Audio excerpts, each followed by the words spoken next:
जय हिंद साथियों, स्वागत है आप सभी का आपके अपने इस यूट्यूब चैनल में। आज हम गणित का सरलीकरण चैप्टर आपका, जिसको इंग्लिश में सिंप्लीफिकेशन बोला जाता है, इसका पार्ट 2 देखेंगे इस वीडियो में। इससे पहले आपका पार्ट 1 अपलोड हो चुका है, ठीक ना। सरलीकरण का जो है आपका पार्ट 1 अपलोड हो चुका है, ठीक। पूरे प्लेलिस्ट का लिंक आपको डिस्क्रिप्शन बॉक्स में मिल जाएगा। रीजनिंग व गणित दोनों के प्लेलिस्ट का लिंक मिल जाएगा, वहां जाकर आप सारे वीडियो देख सकते हैं। लेकिन आप खासकर पार्ट 2 का वीडियो देखने से पहले सिंप्लीफिकेशन का पार्ट 1 का वीडियो जरूर देख लीजिएगा, क्योंकि पार्ट 1 के वीडियो को देखकर आप इसको देखोगे तभी आपको ये अच्छे से समझ में आएगा और क्लियर हो पाएगा, ठीक।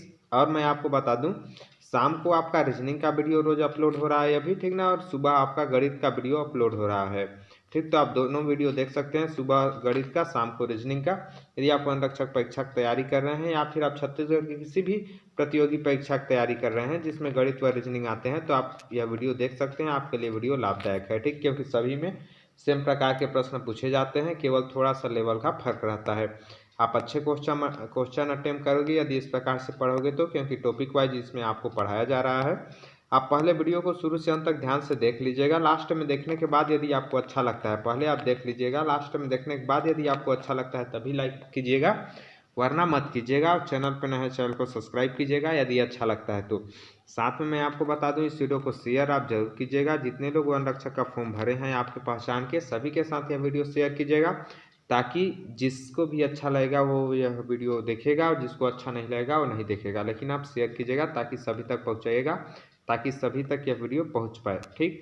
चलिए देखिए, सबसे पहला प्रश्न, आज मैं अलग टाइप का प्रश्न आपके पास रखा हूँ। और देखिए, हर प्रश्न अलग अलग टाइप के आपको देखने को मिलेंगे, और ऐसे प्रश्न आपके परीक्षा में पूछे जाते हैं, उन्हीं प्रकार के प्रश्नों का इसमें समावेश है। पार्ट 1 में हमने क्या देखा है? पार्ट 1 में मैं आपको बोडमास नियम बताया हूँ, बोडमास नियम क्या होता है और उसके अनुसार हम प्रश्नों को कैसे हल करते हैं, ठीक। मतलब जोड़ घटाव गुणा भाग यदि किसी प्रश्न में रहता है तो हम उसको कैसे हल करते हैं, किस कोष्टक को पहले हल करते हैं, सारी जानकारियाँ आपको पार्ट 1 में बताया गया है बेसिक से। उसको आप जाकर जरूर देख लीजिएगा। देखिए, ये प्रश्न जो है आपका पटवारी एग्जाम में 2 बार आया हुआ है। एक 2017 में भी आया हुआ है, एक 2019 में छत्तीसगढ़ पटवारी एग्जाम में, पटवारी परीक्षा में 2 बार आया हुआ प्रश्न है, ठीक। इसमें देखिए आपका क्या है, 2 बार नहीं, एक बार शायद आया हुआ है, ठीक ना। 2013 की घात 2019 के इकाई के स्थान पर कौन सा अंक आएगा, ठीक। इसको आप कौन से ट्रिक के माध्यम से कर सकते हैं केवल, वरना आप जिंदगी बिता देंगे तब वो इसको करने नहीं सकोगे, ठीक। तो इसको हम ट्रिक के माध्यम से आप कैसे करोगे जब भी इस प्रकार के प्रश्न आ जाए। देखिए, 2013 की घात 2019 है, इसके इकाई के स्थान पर कौन सा अंक आएगा ये बताना है, ठीक ना, इकाई के स्थान पर। अब देखिए, इकाई के स्थान पर मतलब इकाई के स्थान पर कौन है उसको आपको देख लेना है। क्या है? इकाई के स्थान पर 3 है। इकाई के स्थान पर जब 3 हो, क्या आप नोट में उतार लीजिए कॉपी पेन रख के, जब भी इकाई के स्थान पर 3 हो या 7 हो, क्या, जब भी इकाई के स्थान पर 3 हो या 7 हो और हमें पता करना हो कि इकाई के स्थान पर क्या आएगा, तो हम क्या करते हैं, जो भी घात होता है, क्या करते हैं, जो भी घात होता है उसको 4 से भाग देते हैं। जैसे यहाँ घात कितना है, 2019, कितना है घात, 2019 है, इसको अपने को 4 से भाग देना है। क्या करना है, 4 से भाग देना है। जब भी किसी भी संख्या का इकाई अंक या तो 3 हो या तो 7 हो, या तो 3 हो या तो 7 हो, उसमें यदि इकाई का अंक पूछे तो घात को हमको भाग देना है 4 से, ठीक ना। अब देखिए, 4 से जैसे ही भाग देंगे तो आपका कितना आ जाएगा, 4 पंचे 20 हो जाएगा, 20 में 20 कैंसिल हो जाएगा, उसके बाद डबल जीरो, फिर एक उतरेगा, फिर एक जीरो बार पढ़ेंगे तो आपका फिर 9 उतर जाएगा। उसके बाद आपको 4 चक्को 16 हो जाएगा, 4 बार पढ़ेंगे तो। इस प्रकार से आपको भाग देने आता होगा, ऐसा मैं मानता हूँ, ठीक ना। आप भाग दे दीजिएगा जैसे भी आपको आता है। उसके बाद इसमें घटाएंगे तो आपका 3 बचेगा। शेष फल कितना बचा अपना, 3। शेष फल कितना बचा, 3 बचा, ठीक। तो शेष फल जितना बचा, क्या करना है, शेष फल आपके पास जितना बचा उतना इस घात को लिखना है, इकाई के अंक के घात को लिखना है। इकाई के अंक के घात को कहने का मतलब 3 जो है, 3 के घात को इतना बार लिखना है जितना शेष फल बचा। शेष फल कितना बचा है, 3 बचा है, तो 3 की घात केवल 3 लिखना है। क्या करना है, 3 की घात केवल 3 लिखना है। अब देखिए, 3 की घात 3 कितना होता है, मतलब 3 गुणा 3 गुणा 3, 3 की घात 3 का मतलब क्या हुआ, 3 को 3 बार गुणा तो कितना होगा आपका, 3 की घात 3, 3 को 3 बार गुणा करेंगे तो 3 तिहाई 9, 9 तिया 27, कितना होगा 3 तिहाई 9, 9 तिया 27, 27 होगा। अब इसमें आपका इकाई अंक कितना आया, इसमें आपका इकाई अंक कितना आया 27 में 7, तो इस प्रकार से इसका ऑप्शन नंबर डी सही आंसर हो जाएगा 7। क्या होगा, सही आंसर 7 होगा। आपको समझ में आया नहीं आया, फिर से थोड़ा सा बैक करके देखिए, आपको अच्छे से समझ में आएगा। फिर से इसको आप स्क्रीनशॉट ले लीजिए या नोट में जल्दी से उतार लीजिए। चलिए फिर से मैं 1 मिनट आपको बता देता हूँ क्या करना है। आपको जब भी इकाई अंक आपका 3 हो या 7 हो, क्या हो, इकाई अंक या तो 3 हो या तो 7 हो, और उसमें पूछे कि इकाई के स्थान पर क्या अंक आएगा, तो आपको क्या करना है, घात को 4 से भाग देना है। क्या करना है, घात को 4 से भाग देना है, ठीक ना, घात को 4 से भाग देना है। भाग देने के बाद जो भी आपका शेष फल आता है, क्या करता है, भाग देने के बाद जो भी आपका शेष फल आता है उस शेष फल को उसके घात में लिख देना है। जैसे 3 है तो 3 के घात में लिख दिए 3, यदि 7 रहता तो 7 के घात में 3 लिख देते। ठीक, इस प्रकार से आप करोगे तो आसानी से आप इकाई अंक चुटकियों में 1 मिनट में निकाल कर ले लाओगे। ठीक, इस प्रकार से इसका ऑप्शन नंबर 7 सही आंसर हो जाएगा। आशा करता हूँ आपको समझ में आ गया होगा। चलिए अगला प्रश्न अब हम देखते हैं। ठीक, अगला प्रश्न इस प्रकार से है आपके पास, देखिए 3 सही 1/3। अब इसको क्या पढ़ते हैं और इसको लिखते कैसे हैं, ये मैंने पार्ट 1 में आपको बताया है, आप वहां जाकर देख सकते हैं। देखिए इसको पढ़ते हैं 3 सही 1/3। क्या पढ़ते हैं, 3 सही 1/3 पढ़ते हैं। और इसको लिखते कैसे हैं, यदि हम इसको अलग अलग लिखना चाहें तो इसको लिख सकते हैं 3 + 1/3। क्या लिखेंगे, 3 + 1/3। 3 सही 1/3, इसको लिख सकते हैं 3 + 1/3। ठीक, इस प्रकार से लिख सकते हैं। उसी प्रकार से इसको भी लिख सकते हैं, उसी प्रकार से इसको भी लिख सकते हैं, उसी प्रकार से इसको भी लिख सकते हैं, और उसी प्रकार से इसको भी लिख सकते हैं। उसके बाद यहाँ क्या आएगा आपका लास्ट में आंसर, वो आपको बताना है। इसमें देखिए आपको, आपके पास प्रश्न आएंगे तो ए बी सी डी करके 4 ऑप्शन दिए रहेंगे। इसमें मैं ऑप्शन नहीं दिया हूँ, किसी भी प्रश्न में अब आगे ऑप्शन नहीं है, आपको खुद हल करके आंसर लाना है, और मैं बताऊंगा कैसे करेंगे। उसके बाद आपको ऑप्शन की जरूरत ही नहीं पड़ेगी। देखिए इसमें अपने पास पहले 3 दिया है, उसके बाद डबल 3, फिर 3 बार 3 है, फिर 4 बार 3 है, फिर 5 बार 3 है, और बीच में क्या है, सभी में प्लस का चिन्ह है। प्लस का चिन्ह है मतलब जोड़ का चिन्ह है। तो आपको क्या करना है, जब भी इस प्रकार से हो, एक बार सिंगल 3, फिर डबल 3, फिर 3 बार 3, 4 बार 3, 5 बार 3, इसी प्रकार से या तो रहता 2, फिर 2 बार 2, फिर 3 बार 2, फिर 4 बार 2, फिर 5 बार 2। इस प्रकार से एक ही संख्या जब लगातार बढ़ती जाए, क्या हो जाए, जब एक ही संख्या लगातार बढ़ती जाए तो आपको क्या करना है, आपको इसका इनको जोड़ लेना है। कैसे जोड़ना है, देखिए पहले 1 बार 3 लिखिए, फिर 2 बार 3 लिखिए, फिर आपको 3 बार 3 लिखना है, फिर आपको 4 बार 3 लिखना है। ठीक, उसके बाद आपको 5 बार 3 लिखना है। ठीक, इस प्रकार से अब इसको आप जोड़ लीजिए सभी को, तो कितना होता है, 3 दूना 6, 3 3 6, 3 9, 3 12, 3 15, कितना हो गया 15। उसके बाद 3 6 9 12, 12 और 1 13, कितना हुआ 13। फिर 3 6 9, 9 और 1 10। ठीक, फिर 3 6 और 1 7 हो गया, यहाँ देखिए 7 हो गया। उसके बाद 3 का 3 हो गया, कितना आया यहाँ, देखिए कितना आया 37,035, कितना आया 37,035 अपने पास आया। ठीक, ये आएगा आपका। ठीक, अब देखिए अब जो बाकी बचा यहाँ भिन्न के रूप में, जैसे 1/3 यहाँ बचा, फिर यहाँ भी 1/3 बचा, यहाँ भी 1/3 बचा, यहाँ भी 1/3 बचा, यहाँ भी 1/3 बचा।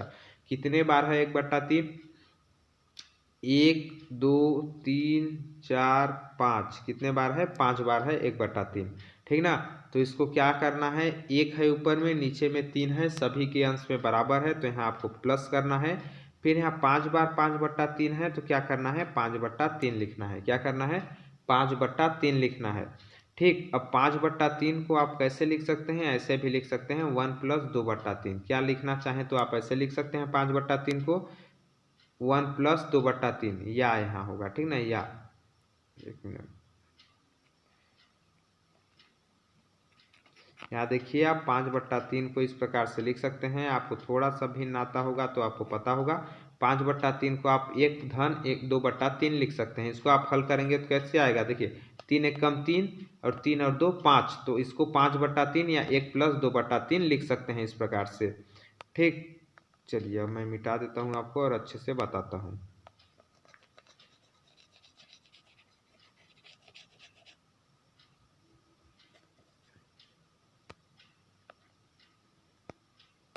इस प्रकार से लिख सकते हैं। ठीक, अब देखिए यदि आपके पास आंसर या तो ऐसे रहेगा 37035 सही 5/3, प्लस को हटाएंगे तो सही के रूप में लिख सकते हैं, जैसे आपको बताया था 3 से 1/3 को कैसे लिखते हैं।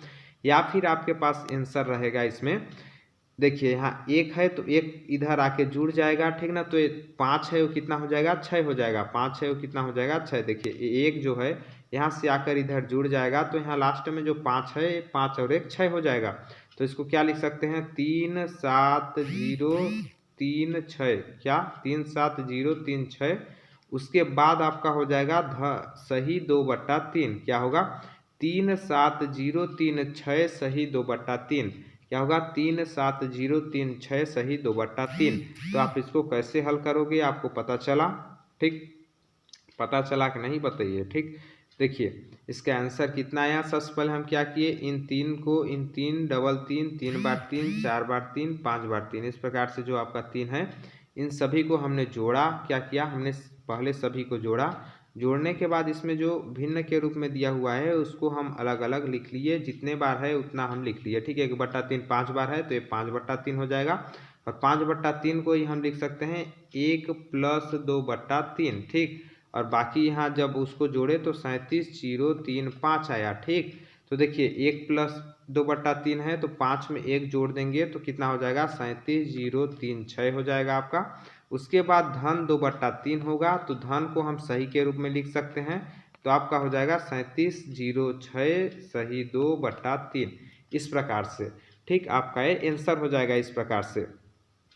अब आप बोलोगे इसको मैं 1 + 2/3 कैसे लिखा। यदि आपको नहीं समझ आया होगा तो यहाँ से देखिए 1/3, 1/3, 1/3, 3 बार हो जाएगा, 1 2 3, 1 2 3, 3 बार हो जाएगा तो क्या हो जाएगा 3/3 होगा। उसके बाद कितने बार बचेगा 1 2, 2 बार बचेगा तो धन क्या हो जाएगा 2/3, 2 बार बचा 2/3।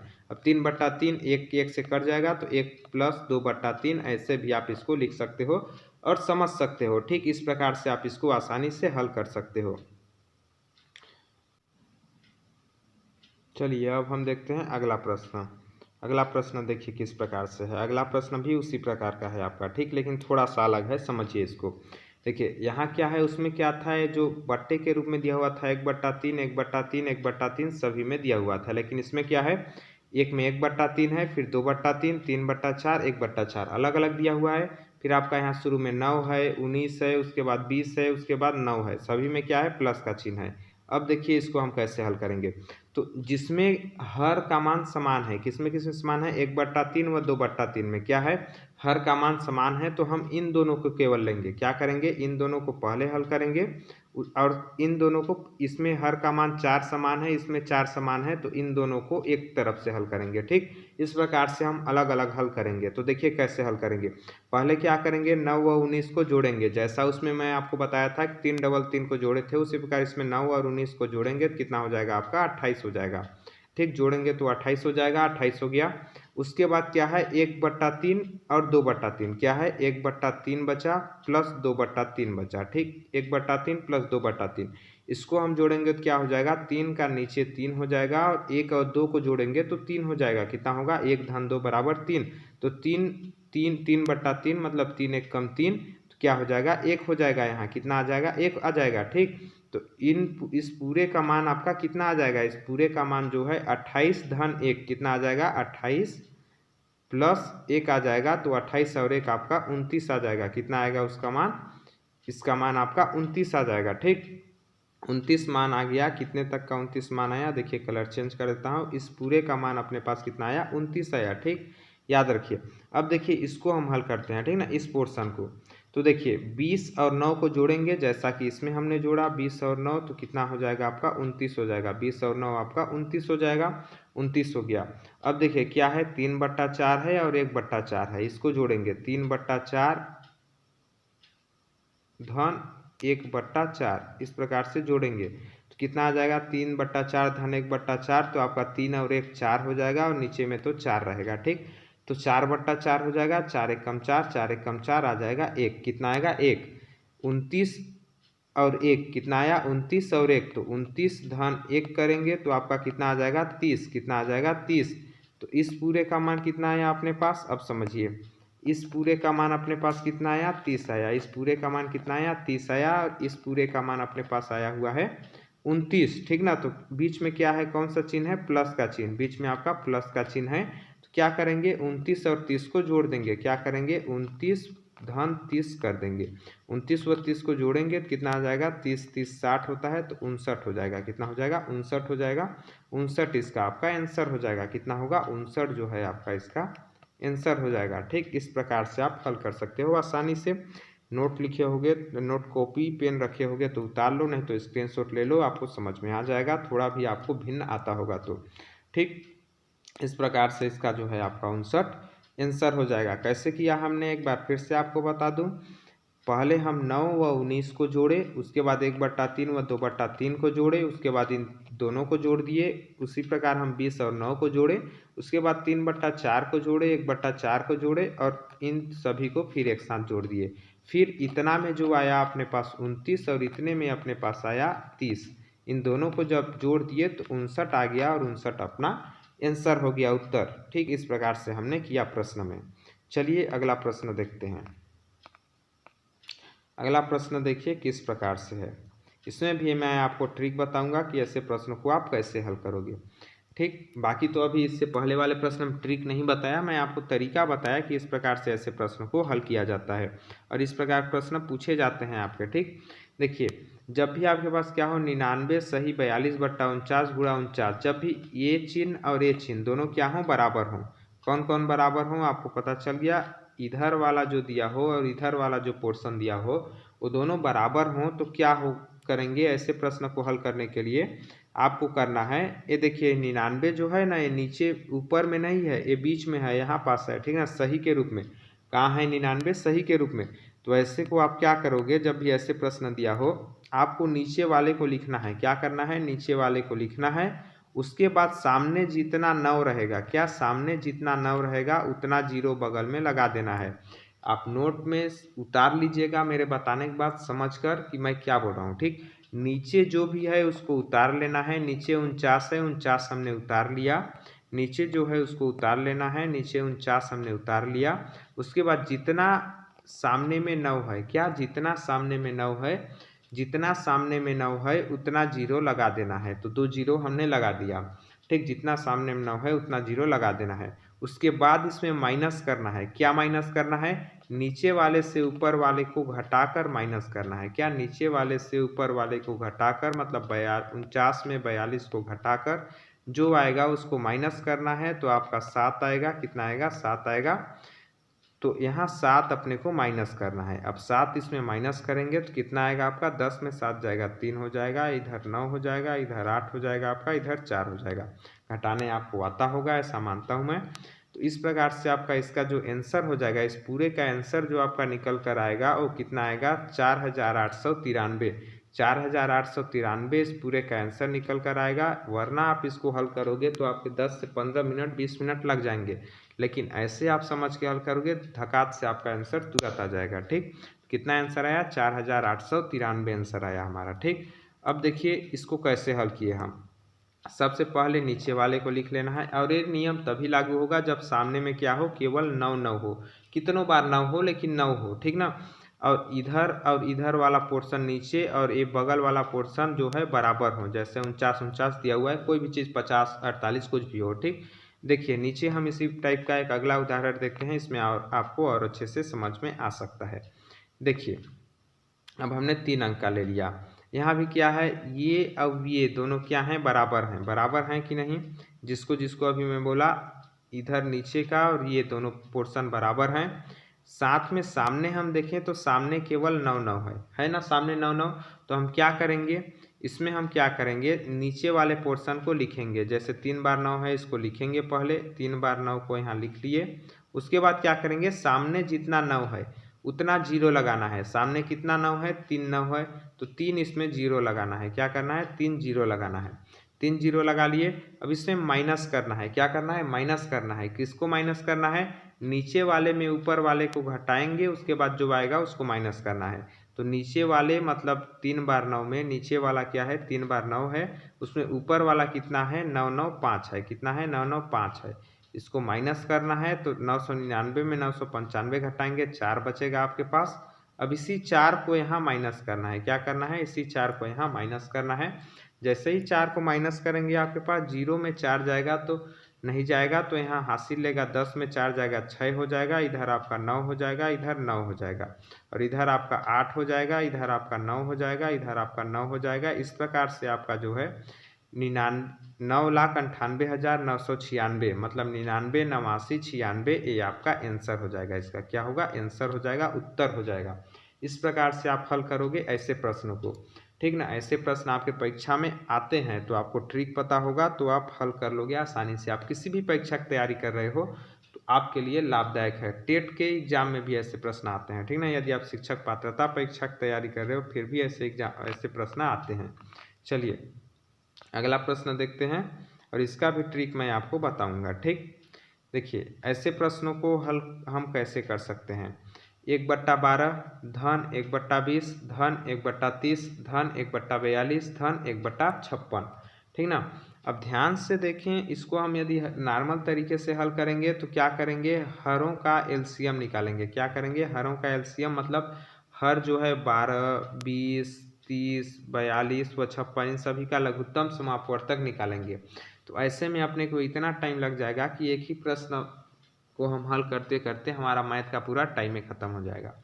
इसको देखिए हम कैसे कर सकते हैं, ध्यान से देखें तो 12 को हम 2 भागों में इस प्रकार बांट दीजिए कि उनका अंतर जो हो एक हो, उनका अंतर क्या हो, ऊपर टाइप का हो। जैसे देखिए हम 12 को क्या लिख सकते हैं, 12 को 3 गुणा 4 लिख सकते हैं। क्या लिख सकते हैं, 3 गुणा 4। उसी प्रकार 20 को देखें तो क्या लिख सकते हैं, 4 गुणा 5 लिख सकते हैं। लिख सकते हैं कि नहीं, आप ही बताइएगा, ठीक। 30 को क्या लिख सकते हैं, 5 गुणा 6 लिख सकते हैं, ठीक। 42 को क्या लिख सकते हैं, 6 गुणा 7 लिख सकते हैं। 56 को क्या लिख सकते हैं, 7 गुणा 8 लिख सकते हैं। अब इनको देखिए किस प्रकार से बन गया, 3 के बाद 4 आया, 4 के बाद 5 आया, 5 के बाद 6 आया, 6 के बाद 7 आया, 7 के बाद 8 आया, मतलब लगातार संख्याएं आ रही हैं। 3 4 4 5 5 6 6 7 7 8। इस प्रकार से जब भी संख्याएं आए साथ में आपका जो है इन दोनों का अंतर जो हो एक हो अंतर नहीं, जो ऊपर दिया हो वो अंतर हो। खैर इसको आपको अंतर की कोई ज़रूरत नहीं है। इसका एक सूत्र आप याद रखिएगा, जब भी इस प्रकार से आप बांट लो संख्याओं को तो एक सूत्र होता है इसका, वो होता है 1 अंतर। क्या होता है, 1 अंतर। अंतर किन के बीच का, इन दोनों के बीच का, ठीक ना, इन दोनों के बीच का अंतर, ठीक। 1 अंतर साथ में तभी लागू होगा जब देखिए इस प्रकार से संख्याएं एक ही हो। जैसे यहाँ 4 है, यहाँ भी 4 है, यहाँ 5 है, यहाँ भी 5 है, यहाँ 6 है, यहाँ भी 6 है, यहाँ 7 है, यहाँ भी 7 है। इस प्रकार से जब आप बांट लोगे तब ऐसा करना, ठीक। 1 अंतर, उसके बाद होता है 1 पहला पद। क्या, 1 पहला पद माइनस 1 अंतिम पद। क्या करना है, 1 अंतिम पद। क्या करना है, 1 अंतर, फिर कोष्टक लगाना है, 1 पहला पद माइनस 1 अंतिम पद। इसको आप नोट में लिख लीजिए, 1 अंतर, 1 अंतर कोष्टक 1 पहला पद माइनस 1 अंतिम पद, ठीक। इस प्रकार से आपको लगाना है इस सूत्र को इसमें। अब देखिए हम लिखते हैं 1 अंतर, अंतर का मान कितना है, 4 में 3 को घटाएंगे, 3 गुणा 4 है मतलब 4 में 3 को घटाएंगे तो 1 आएगा, तो अंतर कितना है अपने पास, 1 है, तो 1/1 हो जाएगा। अंतर कितना है, 1 है, क्योंकि 4 में 3 को घटाएंगे तो 1 होगा। उसके बाद 1 पहला पद, क्या है, पहला पद। पहला पद कितना है, 3। पहला पद कितना है, 3, तो क्या लिखेंगे, 1/3 लिखेंगे, ठीक, 1/3। उसके बाद माइनस करेंगे, फिर क्या होता है आपका 1 अंतिम पद। क्या होता है, 1 अंतिम पद। अंतिम पद कितना है, 8। अंतिम पद कितना है आपका, 8 है, तो यहाँ क्या करेंगे, 1/8 लिखेंगे। क्या करेंगे, 1/8 लिखेंगे, ठीक। अब देखिए 1/8 लिखेंगे। अब इसको ब्रैकेट आप बंद कर दीजिए। अब देखिए 1/1, 1/1 कितना होता है, 1 ही होगा। 1/1 को हम लिखेंगे तो 1 ही लिख सकते हैं, ठीक। 1/1 मतलब 1, ठीक। अब देखिए 1/3 माइनस 1/8, इसको हम हल करेंगे तो आपको पता होगा क्या होगा, 3 व 8 का एलसीएम निकालेंगे तो आपके पास 24 हो जाएगा। 3 व 8 का एलसीएम आपका 24 हो जाएगा, और ऊपर आपका जो है 8 का इधर गुणा हो जाएगा, 3 का इधर गुणा हो जाएगा, तो 8 एकम 8 हो जाएगा, 8 माइनस 3 हो जाएगा, 3 एकम 3। क्या हो जाएगा, एक कोष्टक में 8 माइनस 3/24, तो 1 का किसी से भी गुणा करेंगे वही आएगा। 8 में 3 घटाएंगे तो कितना आ जाएगा आपका 5 आ जाएगा। बट्टा करेंगे हम 24, कितना करेंगे 5/24, कितना आ जाएगा 5/24। अब ये आगे कटेगा क्या, नहीं कटेगा, 5 और 24 किसी से, तो इसका आंसर यही हो जाएगा आपका 5/24। क्या हो जाएगा आंसर इसका 5/24। इसका आंसर हो जाएगा आपका 5/24। क्या होगा 5/24। तो आप इसको कैसे हल करोगे, इस सूत्र को आप याद रख लीजिएगा। इस सूत्र आपके लिए बहुत ही लाभदायक होगा। 1 बट्टा अंतिम पद कोष्टक 1 बट्टा पहला पद माइनस 1 बट्टा अंतर कोष्टक 1 बट्टा पहला पद माइनस 1 बट्टा अंतिम पद। ठीक इस प्रकार से आप हल करेंगे। नोट में उतार लीजिए, सूत्र को लिख लीजिए, आपको अच्छे से समझ में आ जाएगा। बाकी इन सभी क्वेश्चनों का पीडीएफ मैं आपको बताना भूल गया था, ठीक ना। इन सभी क्वेश्चनों का पीडीएफ आपको मेरे टेलीग्राम ग्रुप में मिल जाएगा। कहाँ मिलेगा, टेलीग्राम ग्रुप में इन सभी का पीडीएफ आपको मिल जाएगा। टेलीग्राम ग्रुप का लिंक डिस्क्रिप्शन बॉक्स में दिया हुआ है, वहाँ जाकर आप ज्वाइन हो सकते हैं लिंक से, और आपको पीडीएफ वहाँ मिल जाएगा। वहाँ से आप अच्छे से प्रश्नों को देख सकते हैं और बाद में आप फिर कभी हल करना चाहें तो हल कर सकते हैं। और नहीं समझ आएगा हल तो आप मेरा वीडियो यहाँ रहेगा यूट्यूब में अपलोड, वहाँ से आप देख सकते हैं। देखिए अगला प्रश्न आपका है, अगला प्रश्न देखिए उसी टाइप से है, मैंने उसको बांट दिया है, थोड़ा सा अलग है लेकिन देखिए ठीक। 1/3 गुणा 5 धन 1/5 गुणा 7 धन 1/7 गुणा 9 धन 1/9 गुणा 11 धन 1/11 गुणा 13 धन 1/13 गुणा 15।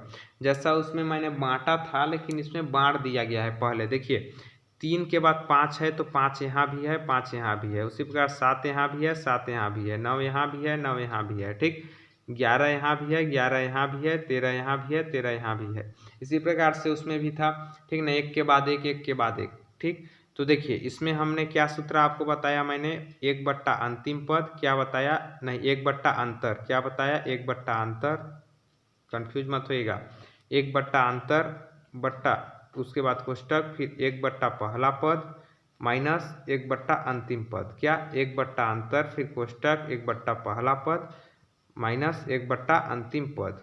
ठीक ये बताया आपको सूत्र। अब इसमें अंतर कितना है, तो 3 व 5 के बीच अंतर कितना है, मतलब हम 5 में 3 को घटाएंगे तो कितना आएगा, 2 आएगा। अंतर कितना है 2 का, क्योंकि 3 गुणा 5 है तो 5 में 3 को घटाएंगे तो 2 आएगा।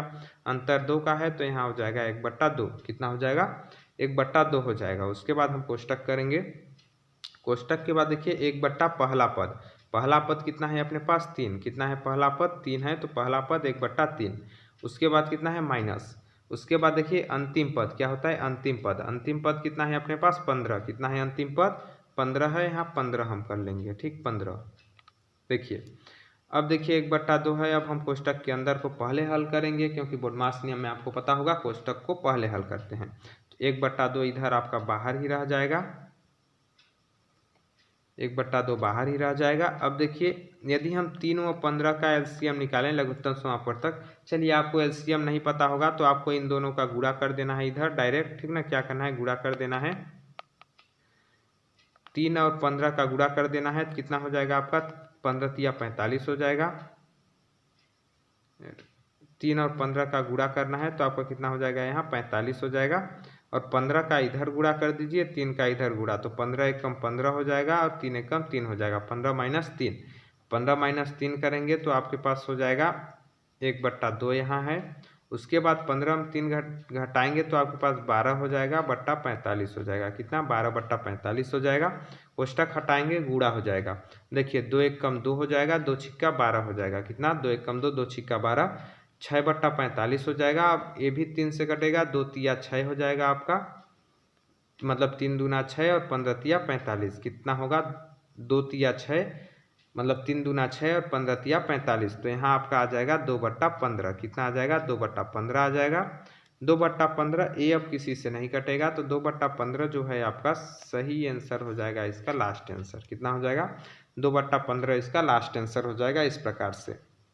तो इस प्रकार से आप हल करोगे तो आसानी से आपका आंसर आ जाएगा, आपको थोड़ा सा हल करने आना चाहिए। ठीक सूत्र आप याद रखिएगा, सूत्र क्या होता है, ये था लास्ट प्रश्न, ज़्यादा प्रश्न नहीं रखा था लेकिन आपके पास कैलकुलेटिव सवाल रखा था, हर सवाल में कॉन्सेप्ट वाला रखा था। ठीक सूत्र आप फिर से इसका याद रख लीजिएगा, 1 बट्टा अंतर आप लिख लीजिए, 1 बट्टा अंतर बट्टा 1 बट्टा पहला पद गुणा 1 बट्टा पहला पद माइनस 1 बट्टा अंतिम पद, क्या 1 बट्टा अंतिम पद। ठीक, इसको आप याद रख लीजिएगा, आपको बहुत ही लाभदायक होगा, काम देगा।